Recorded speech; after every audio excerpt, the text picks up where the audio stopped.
Good afternoon, ladies and gentlemen. Welcome to our lunch webinar to explore the current landscape of the job market and also some of the practices that we should be aware of in order to thrive amidst business and personal challenges this afternoon. We hope you have had your lunch or you are really munching something right in front of the screen right now. Yep. Allow me to introduce myself a little. My name is Terence. I'm of course AMB alumnus, and I'm currently working in medical device industry as digital marketing analyst, focusing on driving digitalization for sales and marketing teams.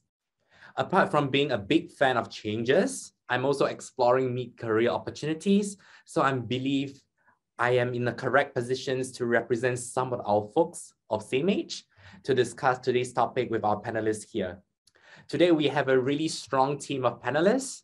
Yeah, let me introduce three of them a little, and then you can actually search them on LinkedIn as and when you want. Yeah, today we have Dr. Kevin, Catherine, and Sharon joining us to share with us their experiences and insights about industry and the job markets. Three of them are seasoned with cross-industry experience and at the same time are HR experts. Not only Kevin is currently the president of Growth Initiative at Stanley Black & Decker, but also he's a multiple PhD holders and also author of a few books. He has done much research on HRM and is going to share more insights with us over his 30-odd years experience all these years. Yeah. On this other side, Catherine is the group business leader for Singapore and Thailand at HRNet 1. And before she moved into HR function, Catherine was actually having sales background in chemical and plastic industries. With her many years of experience in working in different companies and leadership teams, Catherine, no doubt, has a lot to bring to the table for today's topic. So don't be shy. Drop your questions in the chat and we'll attend to your questions. And last one is very interesting. Last one is Sharon. She's really young. And guess what? She's running her own company, Talent Tribe, right now at her age. Her company works with many big companies in Singapore.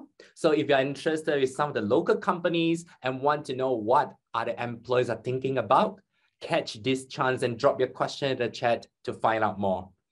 Okay, so before we begin the webinar, let me give you some of the brief background. Why do we want to discuss this topic today? Yeah, as we know, because of the work from home regime kicks in after the COVID-19 pandemic started back in 2020, we understand that lots of people are facing struggles and also at the same time are deep inside the toxic environment in the working space. Yeah, so today we heard a lot of people are quitting, a lot of people are considering to quit, but they don't know what to do. And they are also at the same time very scared to initiate discussion with their manager to find out their own career development opportunities. Yeah, so today we want to take this lunchtime, this 1 hour, a short and sweet one, to discuss what are some traits that employers now are looking so you will be in better positions when you want to switch your job.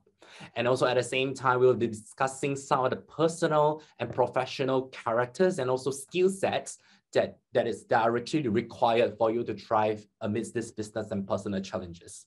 Yeah, before we begin, so I'm going to do a poll on Zoom to find out what is the topic of interest and what is the most popular topic of interest among the audience.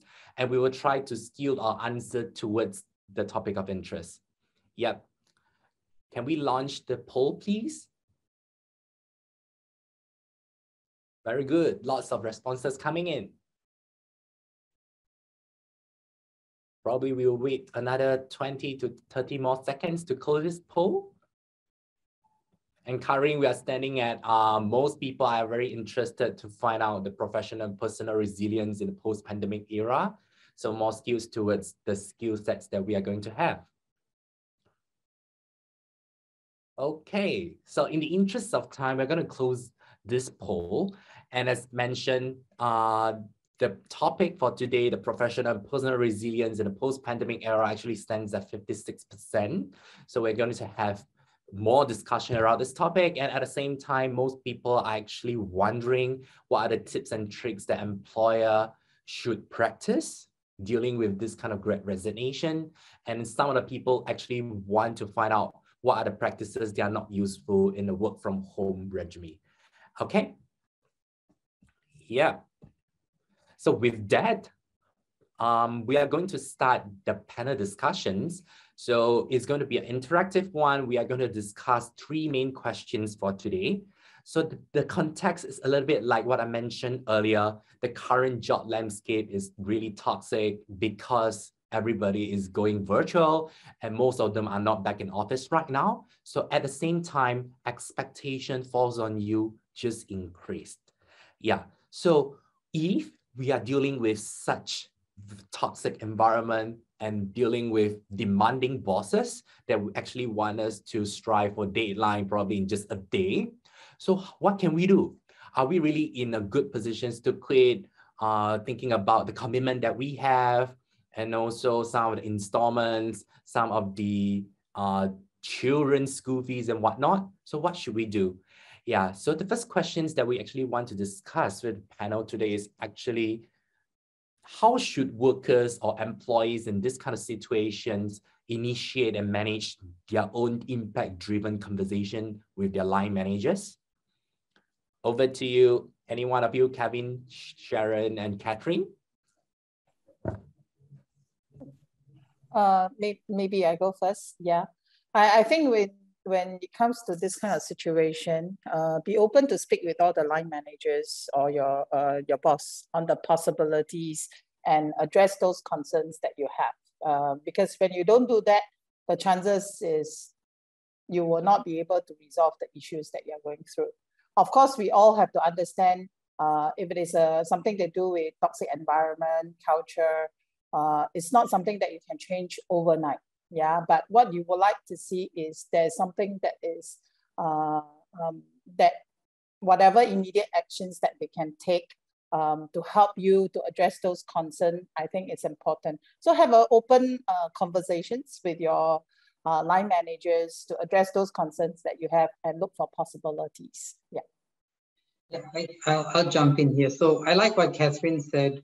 One part, especially, she talked about recognize that some things cannot be solved in the short term. When you talk about organizational culture, you talk about work environments, they are not short-term solutions. And it's very likely that your superior is stuck in that same context, right? But I think one thing that's very important to remember is that when you have these discussions, go with a proposed solution, have clarity in your own mind what you want, because very often we go to our bosses and we talk to them and we assume that they got all the answers, or we tell them all the problems and we think that they are supposed to give us the solution. No, part of it is you need to come and say that, supposing your boss has no input, then you say, these are my thoughts. This is how I think we could change things, or we could make things different. So always go with a solution in mind, so that you're not just, you're part of the solution and not just part of the problem, or just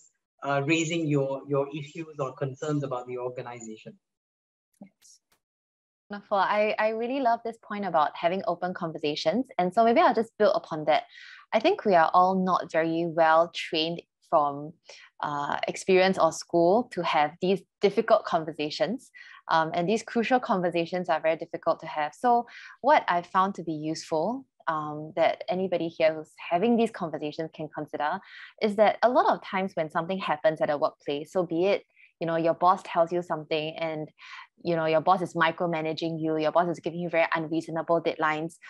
There is a space between the event happening, which is the observation, and how you feel and react to it. And what's in the middle is very much the story that you tell yourself. So sometimes your boss might give you a very unreasonable deadline and you tell yourself the story, oh, my boss just wants to test me. My boss is very unreasonable. How come my boss is always like that? And your boss might have a different story. Maybe your boss thinks that you're very capable. Your boss wants to push you to the limit so that they can stretch you to the next level and so on. And so every time you have these conversations, I find that it's helpful if you start from the facts that you observe before you go into the story with your boss. So instead of just going into the conversation with your boss and opening with, how you feel like you are overwhelmed, overworked, and you are treated unfairly and so on, what you can do is actually start from the facts. So for example, you can share with him, since I started working here, you've asked to meet me twice a day, and that's more than what you do with anybody else. Right? And you've also asked me to pass you maybe all my ideas before you can vet and approve them, before I include them. And I'm not sure if you're intending to send this message, but I'm beginning to wonder if this is something that shows maybe you don't really trust me enough. Maybe I'm not up to the job. Is that what's going on? And when you actually start from the facts before you go to the story, people understand why you came to this conclusion, instead of feeling like, you're very unreasonable, emotional, you jump to this conclusion. And so when they can follow your train of thought, they can help you to see that, hey, actually what I intended was something different. And you can actually potentially solve the problems from there. Yeah. Love all these feedbacks from you all, but from my standpoint, I would like to tap on a little bit here would be, so what if most of the time the managers are now overseas and this kind of impact-driven conversation must be shifted online? So we know that it's very hard to actually observe their reactions, their body languages. So how to actually strike a better conversations. And we know that some of the time provided is working in MNC and your boss is actually foreigner. So for instance, my boss is Indian and I do have colleagues whose boss is actually a white. Yeah. So different kind of scenarios without be able to observe the body language. How can we do better? Yeah. Yeah, a lot of people, I think the reality today over the past 2 years, everyone has had to work in some form of virtual environment, a remote environment. It could be in the same country, but you're in Ang Mo Kio, he's in Tampines, or maybe you're in Singapore, in some other country far away in a time zone. I think that has been with us. So I think everyone has got, whether how much we liked it or not, everyone has got used to the fact that I can't physically be with someone. I sometimes have to engage virtually. So I think that part, I'm not downplaying it, but I think people have somehow realized it's the current norm, right? I think the few things to remember is, one, always prepare the person for the conversation. And then, so don't request. So supposing you always meet your boss on Monday at 7 o'clock, and he or she always thinks the conversation is about, business updates or, what are my priorities or something like that. And then all of a sudden you drop a bomb and they're totally unprepared for it. So that, I think, is the first thing to avoid. You should tell them that, whoever, I would really like to have a discussion about this. It gives them time to digest it. It gives them time to be prepared for it. And if it's the wrong time, they have the option of telling you that maybe we should have the conversation another day or different time slot. So I think that's the first thing. The second thing, as I said, is I believe it's about always, and I'm jumping back to what Sharon said just now, describe the situation, and with the first goal of trying to aim to get clarity, to see whether your diagnosis of why something is happening, because very often our own perceptions are biased. So to me, what I'm saying is whether it's virtual or not, just schedule a time, let them know in advance what it is about, and take the initiative, put on your camera, whether they put on their camera or not, you can't force it, right? But try to make the most of what you can in a virtual context. As much of the things you get out of the physical environment, try to do it on the virtual. Yeah, something I also notice, and something that I hear from some people, is that they actually feel like they have a safety zone because it's done virtually. So if you're doing it in person and your boss is reacting very negatively to you and you're right in front of him or her, you're going to feel very, very impacted. Whereas if you're over Zoom, some people feel that they actually feel a bit safer because I'm in my room. My boss is not going to berate me like in person. Yeah, so some people actually feel that way. Yeah. And also, I think now is a new era, so sometimes could be the employee themselves are the blunt one. So it's like the negative impact could be greatly reduced over Zoom as well. Yeah, so I think with the type of and also the progress of this conversation, I think we can go to the next question. Is actually, let me give you an example and set the floor here would be, if I'm a capable person, let's say I have a friend who is from consultancy and who had Big Four experiences as well. And he went into the industry, and recently he just joined a new company, a very reputable company, but end up you are a capable person and you actually found out that when you're in the company, a lot of people are actually not running at the same pace as you. So he actually felt really struggled. And he oftentimes has a lot of conversation with the managers. And most of the time we were actually told that a lot of governance is in place. So politically or diplomatically, we cannot do something like that. And we have to actually cherish the employee kind of well-being as well. So we can actually force onto people that he's working on. Yeah. So, and he's also a foreigner. So in this kind of case, right, by looking at the notice periods of 3 months, like what I mentioned earlier, like he's feeling toxic, he's burnout. Like, when is the quitting the only option for him? Will this ever be a good option for this kind of individual, provided that he knows that he has a lot of opportunity outside? Yeah. Well, I would say if it's no fit, then that is a separate thing, you know, totally no fit in the job, or the job is not whatever that you imagine to be, then maybe quitting is the only option. But before a person quit, I always advise them to look at a few things which are critical. Yeah. I call them the 5 C's. Yeah. The company that the next company that you're going to, is this a company that you really want to join? For example, it's a growing industry, it's a great company, and it's a company that you want to join. Because not many of us will have many chances of changing job. You know, every time you change job is a risk, and it doesn't look good on your resume too. Yeah.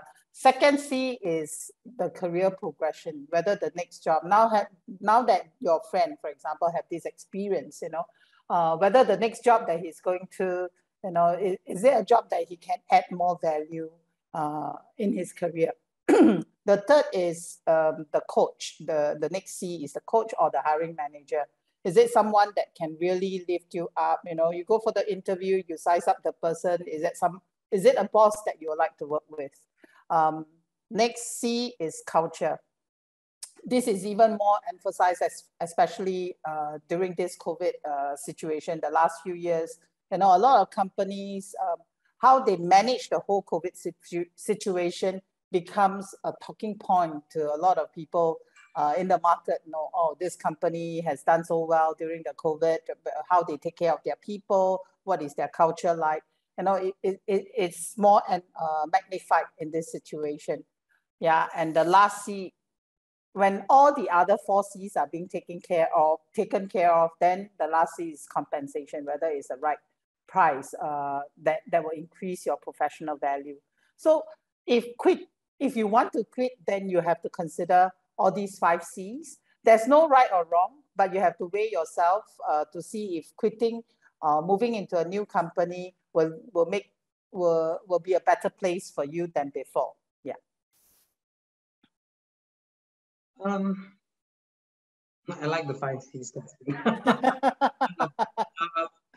So I'm less structured than that. Okay, so I'm going to think about it. I think the case, Terence, you brought up, it highlights one point. Everyone needs to consider their context, right? If you're a local, if you're a foreigner, if you're a PR, your family situation, your financial obligations, etc., your marketability, the job market you're looking at. So I think the context becomes very critical. When is quitting the only good option? I think it is the only good option when the environment that you're in inhibits your performance, and not only inhibits your performance,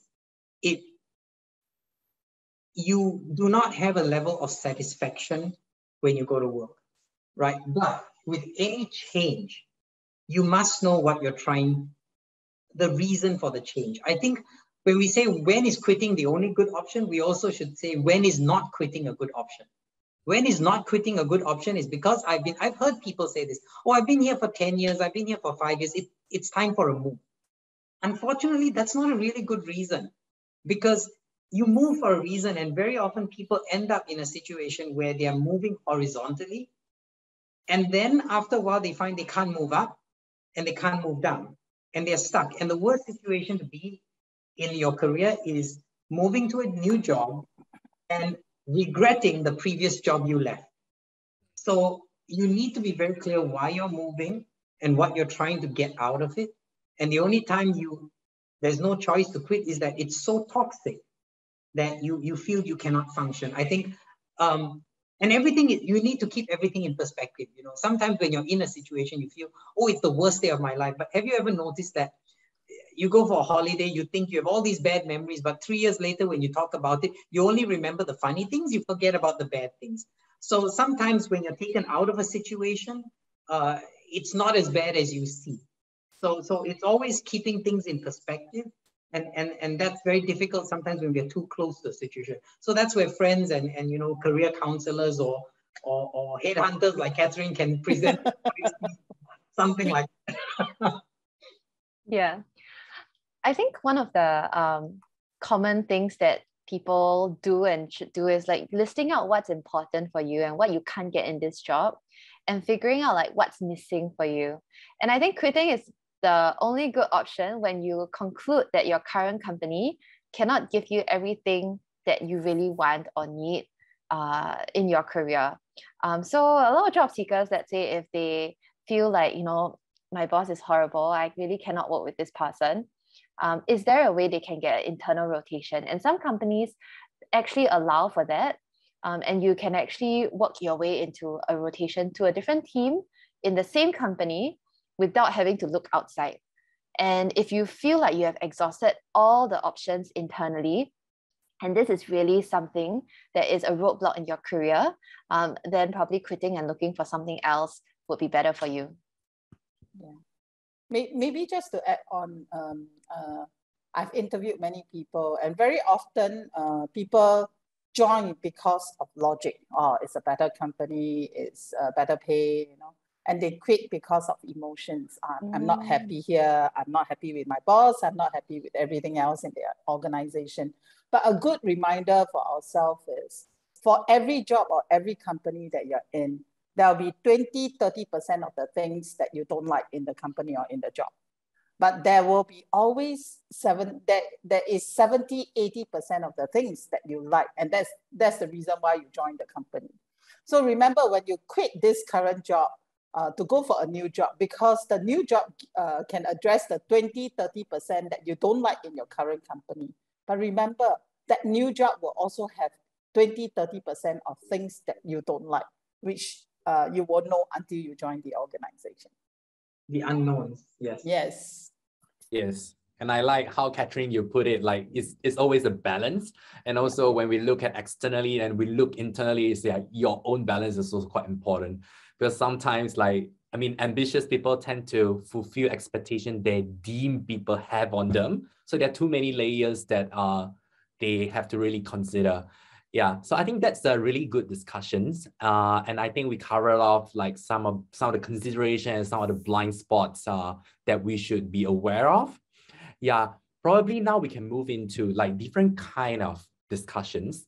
Yeah, we sort of, because we knew it's a webinar and we have you like taking out your precious time to join us. So we have special questions tailored for you all to address the public. Yeah, so probably next slide, please, Cheryl. Next slide, please.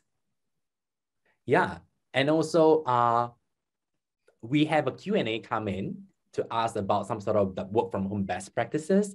And these questions we would actually like to assign to Kevin, because we know that you have lots of experience, you have done lots of research about a lot of things like HRM, strategies and whatnot. So from your standpoint as a leader of the company, do you think the social capital is still important when you're leading or managing the remote teams? And what are the best work from home kind of practices that you can share with the audience, and why would you recommend so? Yeah. Thanks, Terrence. So this is a very nice question. And I'll start off by just talking a bit about social capital. and its importance. So social capital today really comes down, there many people describe it many ways, but think about it. Social capital comes down to your network, your relationship building, your ability to collaborate. And for what? It's basically to deliver results or help the organization as an individual contributor or leader. So more so as the world goes more digital, it's all about ecosystems and networks. And the social capital you bring to an organization has way more value in many cases, the higher you go up in an organization, than your technical skills. So if you ask me, is social capital important? Yes, and it will increasingly be important.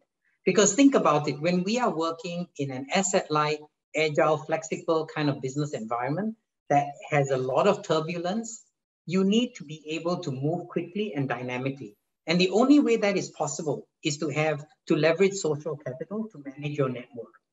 So as a leader, right, managing your teams remotely, this is your chance to actually build this capability, but it requires you to take a step back. And I'm going to talk about my own personal experience because I think it's easiest to be something very practical, right?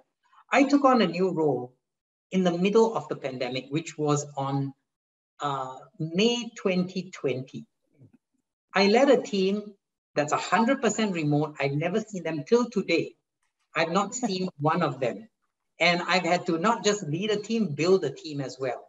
And all I can say is that you really need to take some time to think about who you are and what is your style of leadership. First, understand that. Second, ask yourself, if I want to achieve the same goal without physically interacting with them, how do I do that? So it may require you, for example, to spend extra time understanding some of the personality traits of this person or what they do in their off time or something of things that are important to them. It could be their family, it could be their hobbies, it could be their career development goals. You need to take that extra effort to understand the individual that is remote from you and build that relationship as if you were physically there. And it takes more effort. Don't get me wrong. Just having transactional meetings, it's not going to cut it. Just focusing on results is not going to cut it because you may get results. They may say that you are a really result-driven leader, but you got no passion. You got no engagement with them. So is it possible? Yes. Does it require effort? Yes. Does it require, and it has to be customized to your own personality because it has to come across genuine. I've had people who get on a call and say, oh, Kevin, how are you? And before you answer, they go on to the next topic.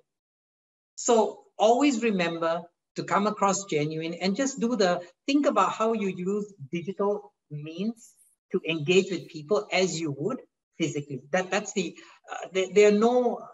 there's a laundry list of things you can do, right? You can have, we can have relaxed Fridays. We can bring a pet to work and talk about it. We can have virtual lunches and virtual celebrations, but that's good at a team level. But still, unfortunately, building social capital starts with one person at a time. And the more people that have that same consistent understanding of you, that reinforces it when they speak to each other, that builds your social capital for long-term benefit.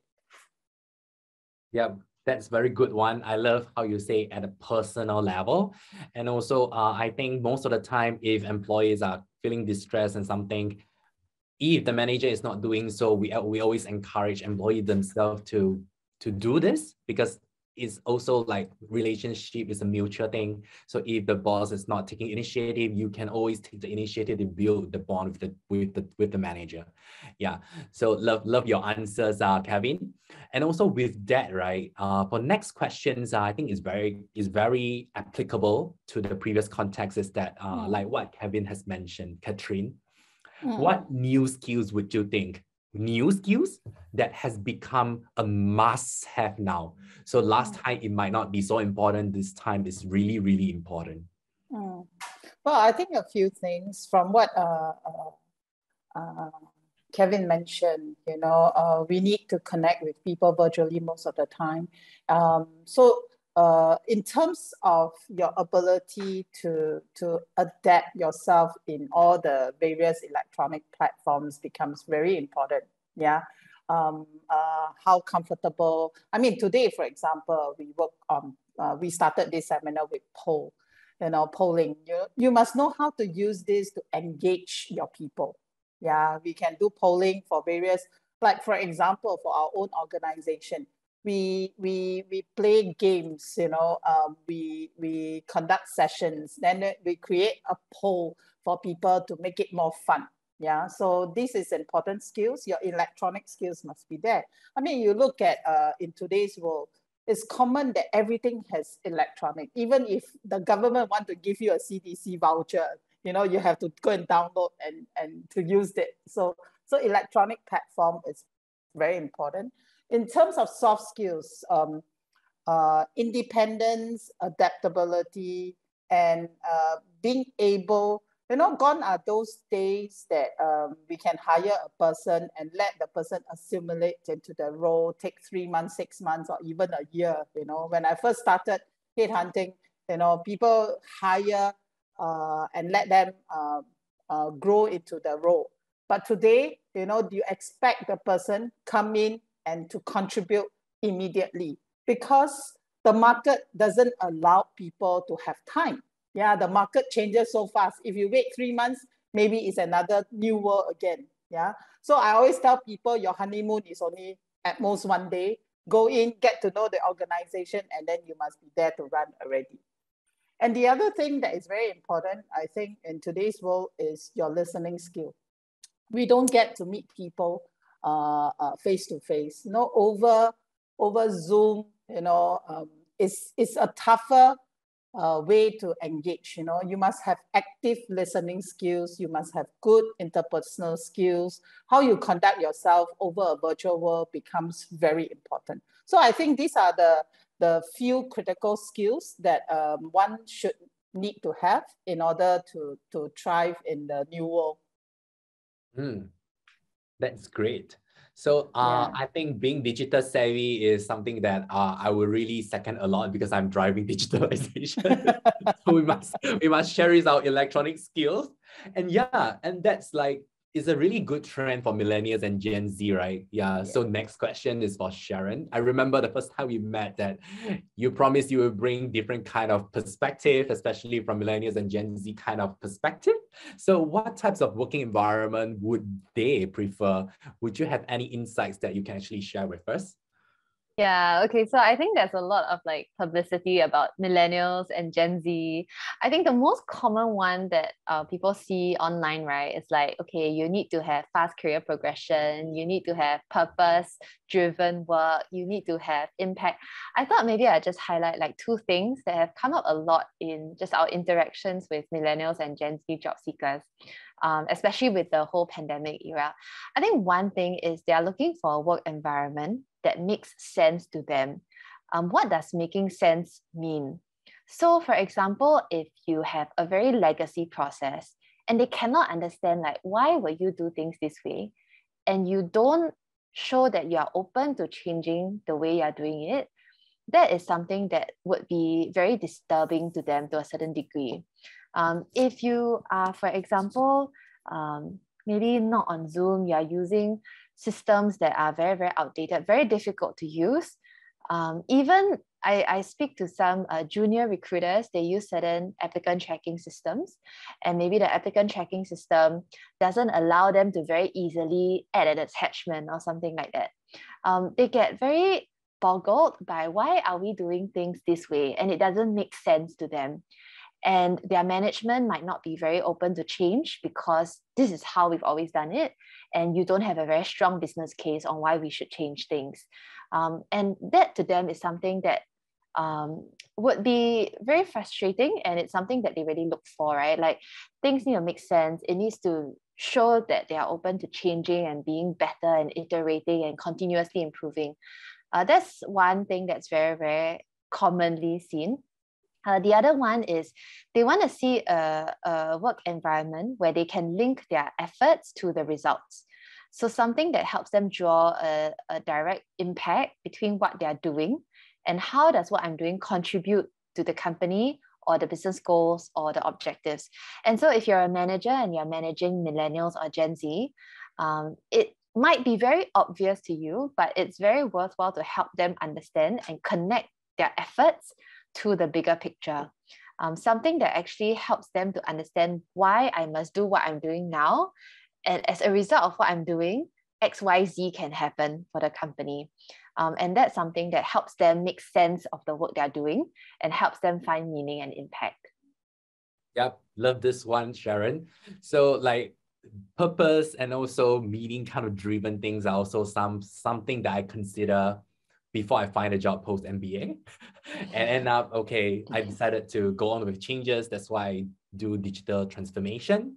Yeah, and we has been speaking a lot on like must-have skills and what are the skills that we should have. So that leads to another questions. And just nice, there's one questions coming in that really helps to actually provide some context here. Yeah, so these questions, Catherine, would you be able to shed some light with your experience in so many industry, what kind of industry are experiencing huge outflow now?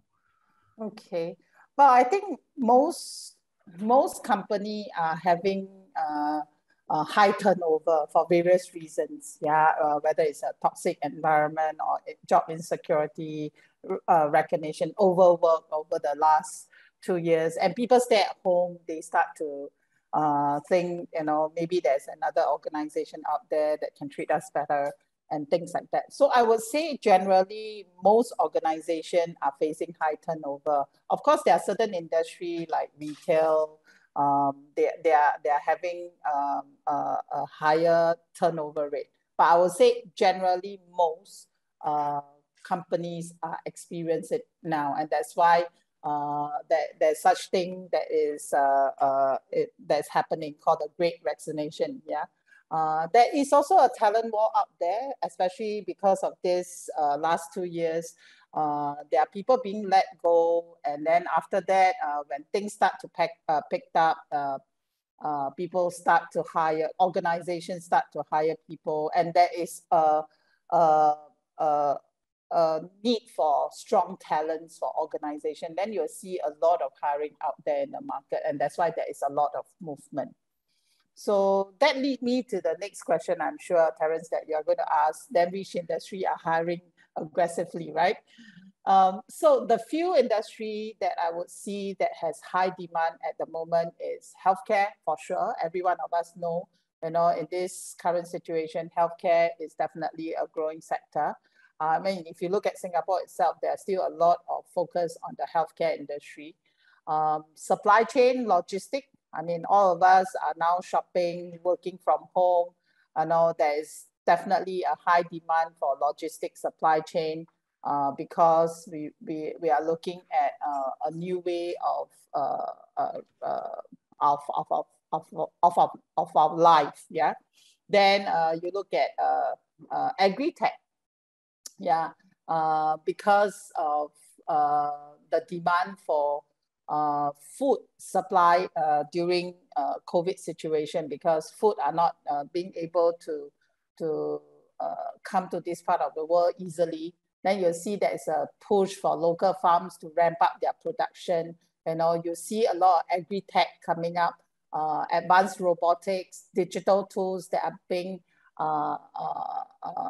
developed for that purpose. Yeah, so you see that as a growing sector. Digital entertainment, because we are doing a lot of things virtually live stream. So that is definitely an area that is growing. Infocom is another area because going digital, online meetings, these are by default now. Yeah, and last but not least, semicon. Yeah, we are looking at 5G, we are looking at better chips. So semicon is definitely a growing sector. So these are some of the few sectors that are growing. Of course, on top of that, there are other sectors, but I think these are the more prominent one that I'm seeing that is growing now. Yeah, thanks, Catherine. Yeah, I agree with you because I have most of my MBA friends working in these fields. And yes, I'm in healthcare. Okay, so this actually lays a very good point here, and then a good land for another questions later for Kevin. And we're speaking about, now we know the industry, now we know the skill sets that we need to have. I love what every one of you said. The first one is treating people like how we treat when we are meeting them physically, the electronic skills, and then like what Sharon said, link the meaning and also the effort and also the outcome together so that people understand better.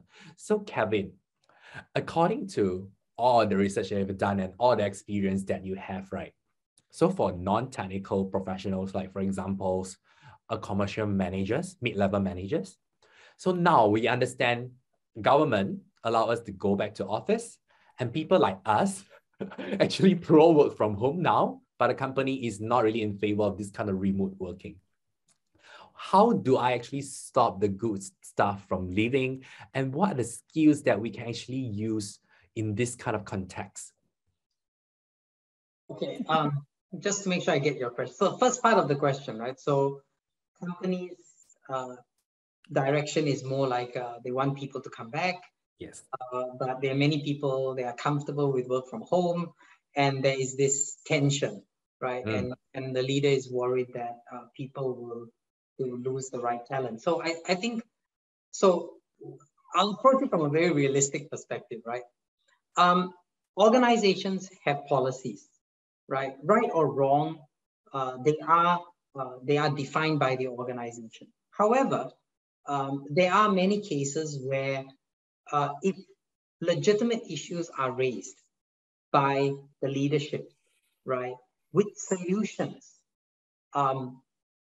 there is often a certain amount of flexibility around. For example, there are some organizations that allow a certain percentage of their workforce to work from home or allow flexi working arrangements. So I think the leader, when they face these kind of situations, they should evaluate the reasons that the individual or the employees are bringing up, and kind of help them understand why the company took a particular position. And if you think that the requests from the employees or the teams are legitimate and actually positive in some way, make a case to the organization. Because I think at the end of the day, everyone understands that we only can solve problems up to a certain level, right? But I think what the employee wants to hear expects from the leader is that, understand my situation, try to understand my perspective, and the leader needs to help them understand the organization's perspective, come to some form of compromise or understanding, and then escalate it to the right level and see what happens. Because yes, there will be some people, some staff that are insistent and say, no, this doesn't work for me. I've already adapted myself to this new work from home style.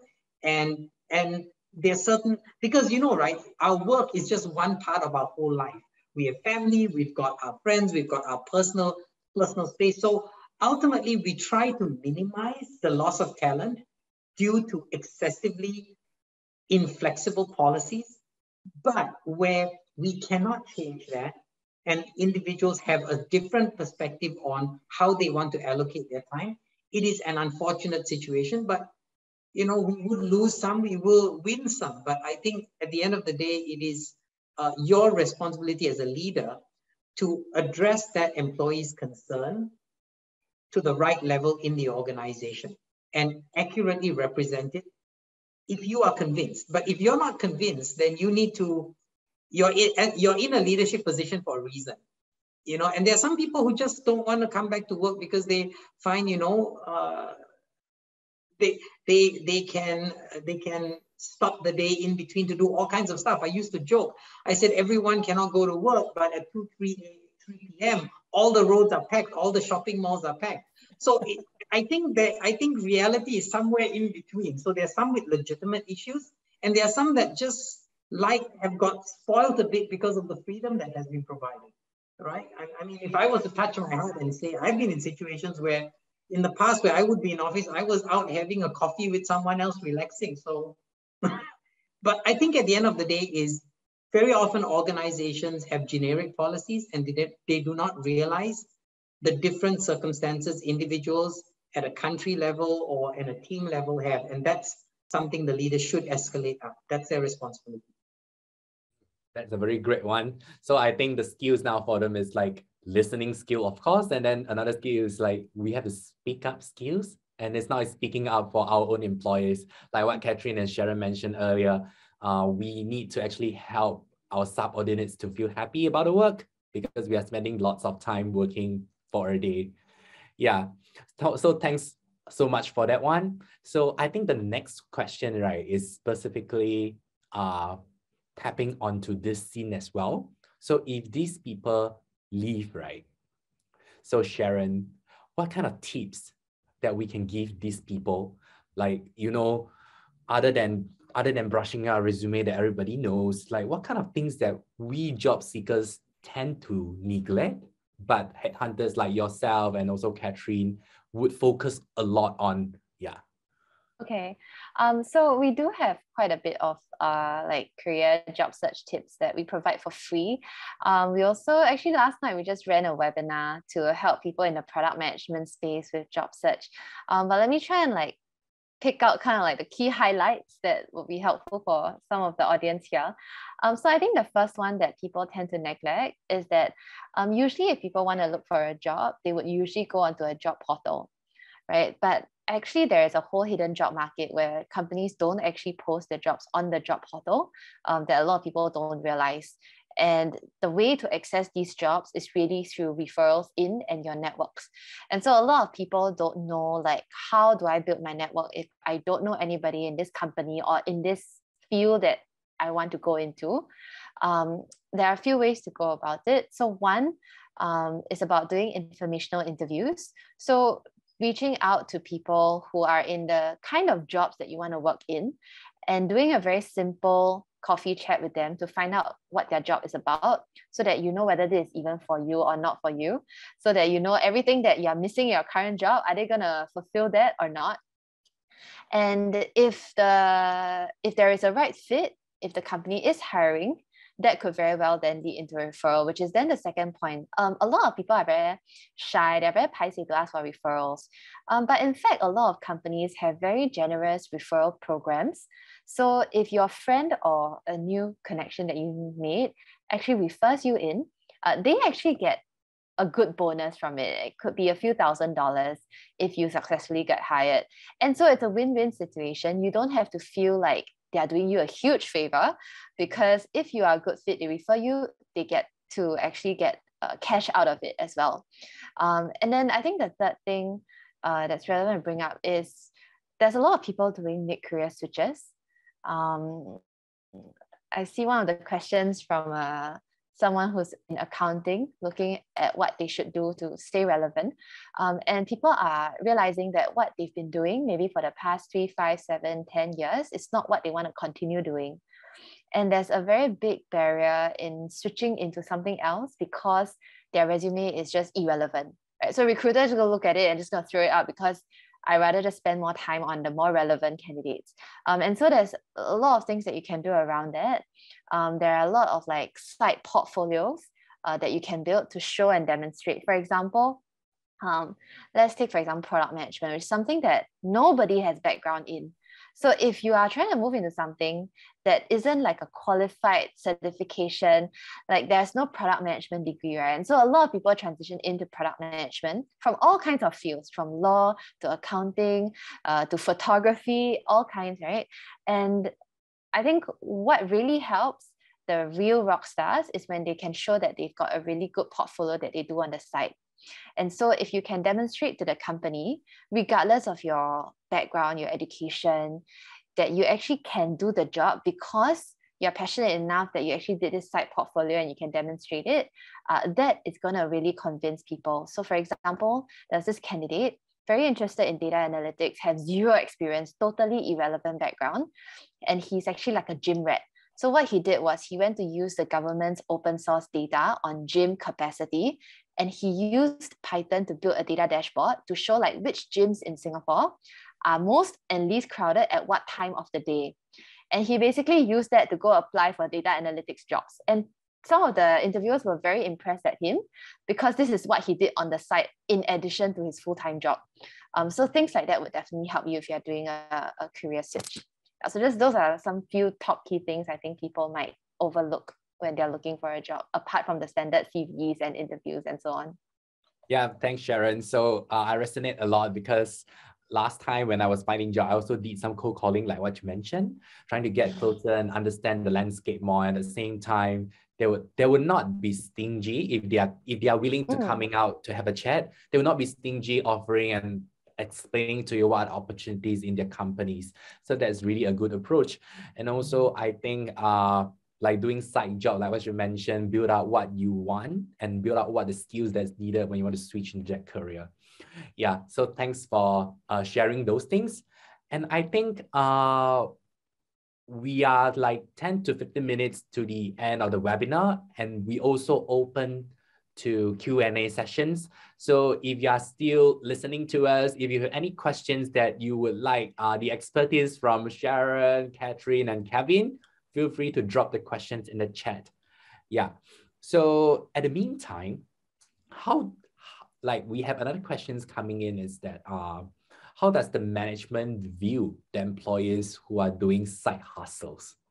Yeah, because even for today's webinar, when I agreed, like, okay, I'm going to help and be the moderator. So I'm also thinking, should I inform my boss or the HR that I'm moderating this talk, because there's this my title in the EDM as well. So any thoughts on this? I think this is very much, there's no generic answer to this. It depends on the company policy. And the last thing you want to do is do something that, it's regardless of how we interpret it. We work with an organization, we have an employment contract with the organization, and we need to respect the rules defined by the organization. And so the best way to deal with this from a compliance and ethics perspective is raise the issue through the right channels, whether it's HR or compliance or the right organization channel. And the more above the board it is, you have nothing to worry about. But I think increasingly organizations are becoming more open to this, as long as there's no conflict of interest and it doesn't affect your normal work. Agreed, totally. Yeah, that's also a good point. And like, I think at the meantime, we can also ask another question, since we discussed a lot of skill sets, a lot of work from home resumes. So I do have some colleagues, they are residing in like other countries like Thailand, Malaysia. So how do we see this work from home regime, if it is going to stay? How does it going to affect our economy? Because they are working, they're supposed to work in Singapore, but we are actually not in Singapore. Well, there's a few things. Of course, nowadays, it doesn't really matter whether the person is seated in Singapore or seated elsewhere, as long as they can perform the expectation of the job.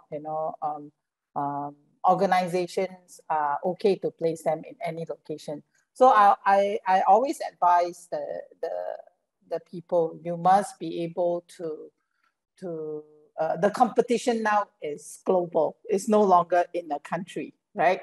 Last time you say you want to hire a sales director in Singapore, you look at Singapore market, but now you can look at the global market. It doesn't matter whether this person sits in Singapore or Malaysia or Thailand or in any locations. So the competition now is bigger, is stronger.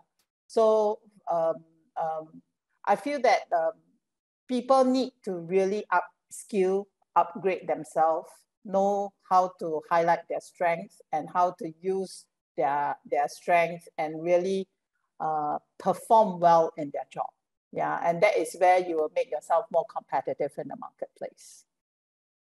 Yeah, and cool. So like Catherine, as you correctly pointed out, landscape is always changing. Our competition is a lot. So does the HR policy or even talent recruitment retention process ever change to suit this kind of changing landscape?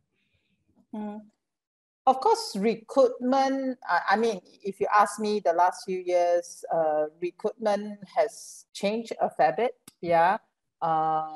Really, one is we are not only searching in one country, we are searching globally most of the time. Yeah. For talents. Yeah. So that is something I think is a major change. And we are really mapping for talents, like in today's market. A lot of clients are coming to us and say that, map the talents for me, in the region. Not only, it doesn't matter if I'm placing this person here or in other locations. So I think recruitment market has changed. Yeah, we really need to track candidates, not only in country, but we need to track candidates regionally or globally. So working together with all your regional colleagues becomes very important. Like a headhunting firm like us, we can't be everywhere, but we have different locations to support us in the local country context. That's number one. Number two, HR policy, I think, also has to change a fair bit. Earlier on, we mentioned there are people who may not want to go back to office because they're used to working from home, right? I think HR has to start to think how to manage that, flexi working environment, or even some of the new things that I'm seeing in organization is they are moving into co-working space, to reduce the rental and give it some of the savings to their people. And then make it more fun for them, because they are going into an environment that is where they see a lot more other companies in a co-working space rather than themselves.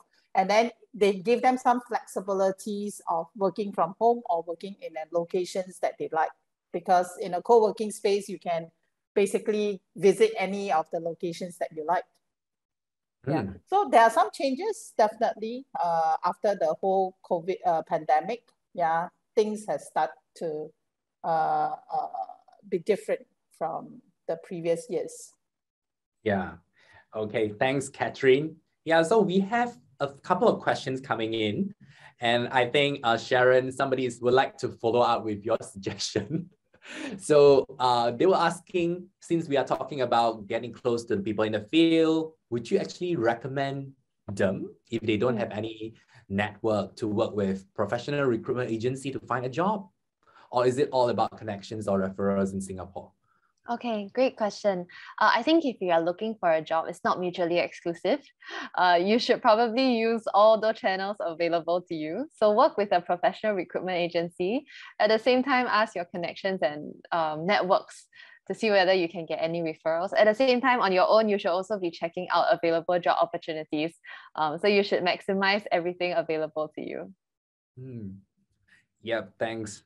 And I think another question is actually quite applicable for Catherine and Kevin.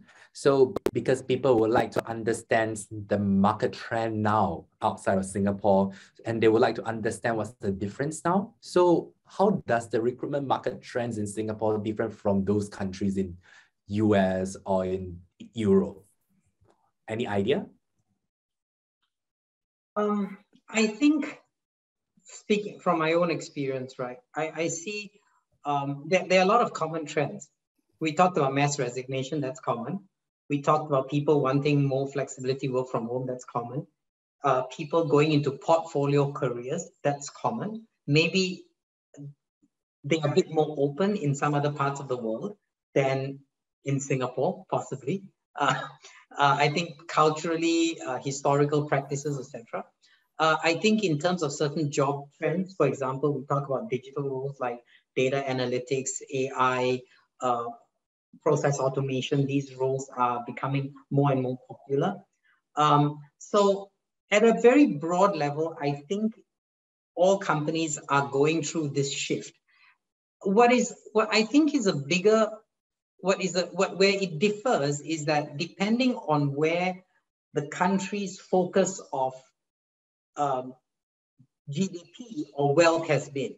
So for example, if we look at the automotive industry, as automotive companies are shifting to electric vehicles, you see the tier structure, you see OEMs investing in new kinds of companies. Look at the way Toyota is investing in ride sharing, in AI, in autonomous driving. So as the industry evolves, people will be displaced and new roles will come or new partnerships will be formed. So really it is, I think where the differences lie, it depends on where the countries are navigating as their future source of competitiveness.